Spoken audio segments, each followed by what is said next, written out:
সবাইকে শুভ সন্ধ্যা। আমি মৌসুমী মুখার্জি আবার একটা নতুন ব্লগ নিয়ে চলে এসেছি আমার ইউটিউব চ্যানেল এবং ফেসবুক পেজে। আপনাদের সবাইকে স্বাগত। তো আজকে সন্ধ্যা থেকে একটু মিষ্টি মিষ্টি খেতে ইচ্ছা করছিল বলে একটা ডেজার্ট ভাবলাম বানিয়ে নিই। তো ফার্স্টে আমি দুধ নিয়ে নিয়েছি, তারপর চিয়া সিডসগুলোকে জলের মধ্যে ভিজিয়ে দিয়েছি। তারপর নিয়ে নিচ্ছি সাগুদানা বা সাবুদানা যেটা বলি, সেটাকে গরম করতে দিয়ে দিয়েছি সিদ্ধ করতে। এরপর আর একটা পাত্রে একটুখানি ঠান্ডা দুধ নিয়ে ভালোভাবে 1 চামচ কাস্টার্ড পাউডার দিয়ে সেটাকে ভালোভাবে গুলে নিচ্ছি। তাড়াতাড়ি কিন্তু গুলে নিতে হবে এবং কড়াই দেওয়ার পরও কিন্তু ভালোভাবে গুলে নিতে হবে, নাহলে কিন্তু দলা পাকিয়ে যাবে।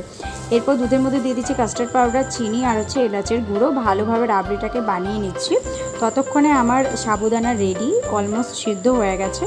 তারপর আমি গ্যাসটাকে অফ করে দিচ্ছি। এদিকে আমার রাবড়িটাও রেডি। তারপর একটা ছাঁকনি নিয়ে ভালোভাবে সাবুদানাটাকে জলটাকে ঝরিয়ে নিচ্ছে আর এভাবে রেখে দিচ্ছি আর বাকি জলটুকু ঝরানোর জন্য। তারপর নিয়ে নিয়েছি 2 আম, সেটাকে ভালোভাবে ছাড়িয়ে পেস্ট করে নিয়েছি।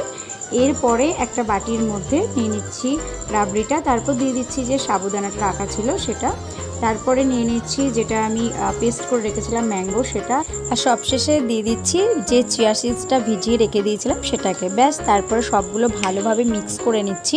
দেখুন কি সুন্দর কালারটা এসছে না? এটা কিন্তু কালারটাই শুধু আসেনি, খেতেও কিন্তু বেশ ভালো লাগছিল। এটা চাইলে আপনারা ফ্রিজে রেখেও খেতে পারেন বা সাথে সাথেও খেতে পারেন, কোনো অসুবিধা নেই।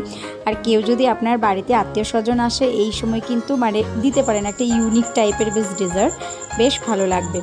চলুন, আমার যদি রেসিপিটা ভালো লেগে থাকে তাহলে ইউটিউবে থাকলে অবশ্যই আমার চ্যানেলটিকে লাইক কমেন্ট শেয়ার করে দেবেন, সাবস্ক্রাইব করে দেবেন। আর যদি ফেসবুকে দেখে থাকেন তাহলে আমার পেজটিকে ফলো করে দেবেন নতুন নতুন রেসিপি পেতে।